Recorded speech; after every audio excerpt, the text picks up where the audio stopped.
What's up, guys? Hope you're having a good day. So I'm just taking a little drive through the neighborhood. Well, not my neighborhood, but just taking a little drive. And I wanted to talk about this new rapper that I guess is buzzing in the underground named Destroy Lonely. And there's a couple of reasons I want to talk about him. For one, I know a lot of people on my channel, a lot of my subscribers, they're into the underground rap scene, you know, Yeet, things like that. And I am too. If underground rap is good, I love it. I'm a huge fan of it, and I hope they blow up. But here's what I want to talk about Destroy Lonely and why he is going to fail, why he's not going to make it to the mainstream. Now, don't get upset. Hear me out. And I'm not, trying to be mean or disparage the guy. I know a lot of people got mad at the Fantana review for No Stylist, or whatever the new album he dropped is called. This isn't me just slamming the project. This is me giving my honest thoughts on why he's not going to be mainstream and super successful. And there's a few reasons. One, okay, his father is I-20. I don't know if a lot of people even know that, but I-20 used to be a pretty damn big rapper in his own right.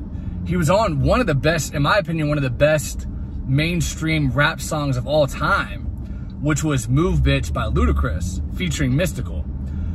Granted, I-20 didn't have the best verse on there, Mystical did by far, but that's a great song. That was a top 10 hit back in the early 2000s, about 20 years ago. Great song. I still listen to that song to this day.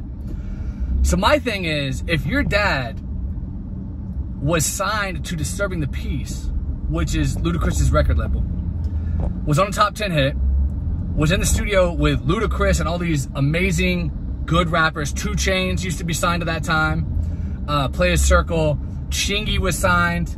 Would say what you want about Chingy, but he has some fire stuff. He has a lot of fire stuff, actually. Like, a lot of people hate, but he has some good stuff. Not saying he's like one of the most technically proficient rappers of all time, but he has a lot of hits. He has a lot of catchy stuff. You're around literally, you grow up. Destroy Lonely, I'm talking about. You grow up around all these famous, technically proficient rappers. You're in the studio as a kid. You're in these multi-million-dollar studios in Atlanta. You're in these you grew up in this shit, It's kind of like Peyton Manning in the NFL. Like, he grew up in that shit, and he used it to his advantage. He became a way better quarterback than his dad was. You have all this stuff at your disposal. You could literally study the game and become like a, what do they call it, protege or whatever, like one of the top in your field. Develop your own original sound. You have everything at your disposal. It's just, whatever. And he literally puts together one of the most cookie cutter albums I've ever heard. Ever. It's like, bro, there's no excuse for that. Like, it's one thing, if you just grew up regularly and you just like that sound, so you're trying to emulate it, whatever, that's cool. But when you have all this $1 million studio famous dad who can teach you how to rap, and you come out with that, I mean, that's sad. That's sad, because most kids who are trying to rap, make it in rap, they don't have that at their disposal. Like, they just don't. They don't have a famous dad rapper who was signed to Ludacris. They're having to, like, save up nickel and dimes just to get studio time. Meanwhile, your dad was signed to Disturbing the Peace. You grew up in this shit. You were born around the same time that Move Bitch came out. How do you put out such a lackluster album? Like, I just don't understand it. And I'm not saying it's the worst album of all time, but when you have that kind of talent around you, you should be much better. And I get it, he's kind of going for like that young thug, you know what I mean, persona. But here's the thing. He doesn't have a tenth of the talent of Young Thug. Like, there's nothing like on his album where you're like, because here's the thing about Young Thug that a lot of people don't realize. Yeah, he was doing some off-kilter stuff, but back in the day when he first started, like, he would say funny things that, like, he wasn't even trying to be funny, but it was just funny. Or maybe he was trying to be funny, but, like, it was charismatic. Destroy Lonely had 0 charisma. There was no lines on there where I'm like, oh, shit, how did he come up with that? Like, with Young Thug, like, he'll say some off-the-wall shit like, if a cop pulls us over, I'll put the crack in her crack. I mean, I'll put the brack in her brack. That's funny. That's original. That's like fire. I'm talking about the song Check. There was nothing on Destroy Lonely's project like Check. Nothing. Then, you know, he also had the song with Rich Homie Quan. I'm talking about Young Thug. Get the fuck out my face. And I'm just trying not to cuss because I'm trying to get this video monetized. But he has a line on there, another off-the-wall line where he's like, I'll put the birds in the fender bender. Fucking let your bitch suck them up in rentals. There was nothing on there like that on Destroy Lonely's album. So what is setting you apart?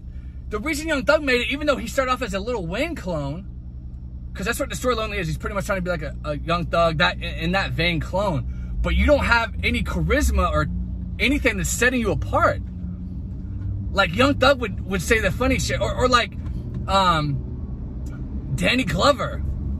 That song is so original. There is nothing even close to, you know, Danny Glover on that album. Danny Glover is so funny and just off the wall. You know what I mean?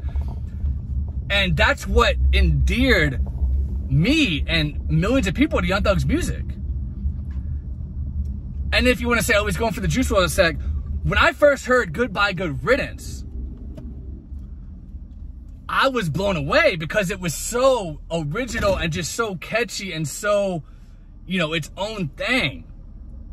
Like, he would say things I never heard before, like just so much vulnerability. I didn't hear that on Destroy Lonely's project. You know what I mean?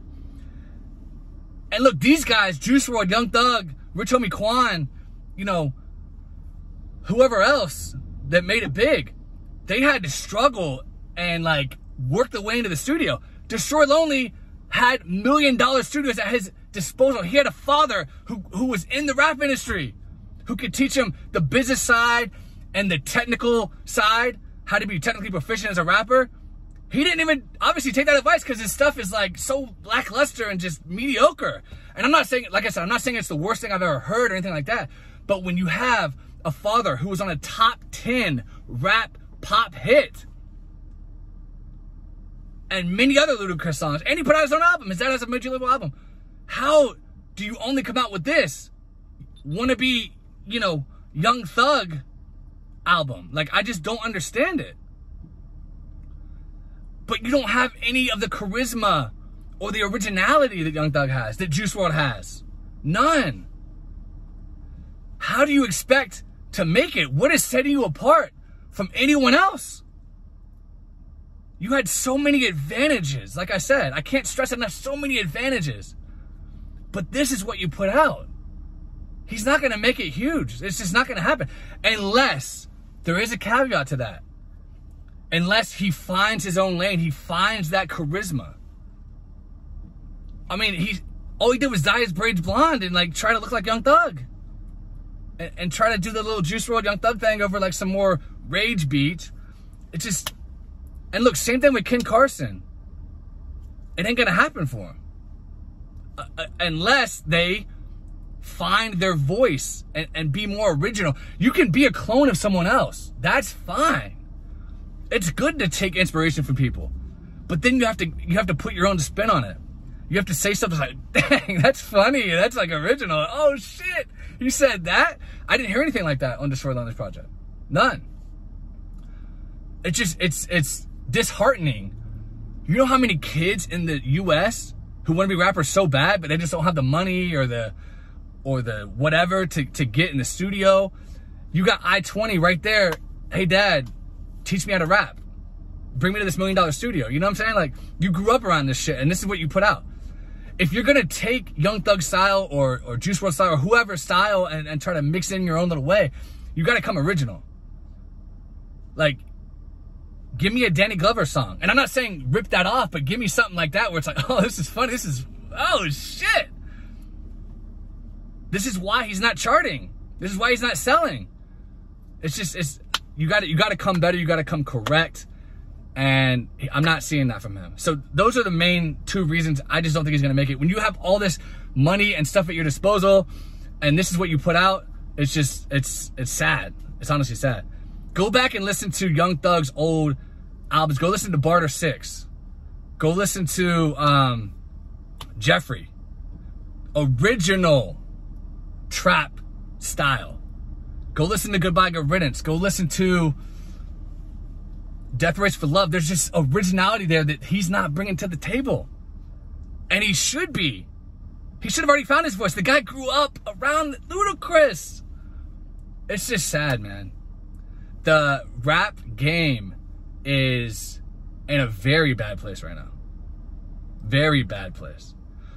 Who is truly, and I'm asking my subscribers or people watching this video, you can comment below, who is truly making a name for themselves in the underground right now where you're like, wow, this guy is next? Because when I first heard Goodbye Good Riddance, I was like, whoa, this guy's gonna be huge. And I was right. And you know, it's a shame that Juice WRLD died because he would be on another level. And when I first heard Danny Glover, when I first heard Get the Fuck Out My Face, I was like, Young Thug is on another level. Even the same thing with Rich Homie Quan. Rich Homie Quan had such an originality to him that was so good. I'm not getting that with Destroy Lonely. I'm not getting that with King Carson. I'm not getting that with anybody from the underground right now. I'm not. So let me know what you guys think. Do you think I'm way off base? Regardless of all the money and stuff he grew up around, do you think his stuff is great and he's gonna blow up? Do you think King Carson's gonna blow up? Let me know in the comments, guys. Give me a like if you've never been here. Subscribe if you've never been here. Or give me a like even if you have been here. Appreciate you guys watching, and I'll talk to you later.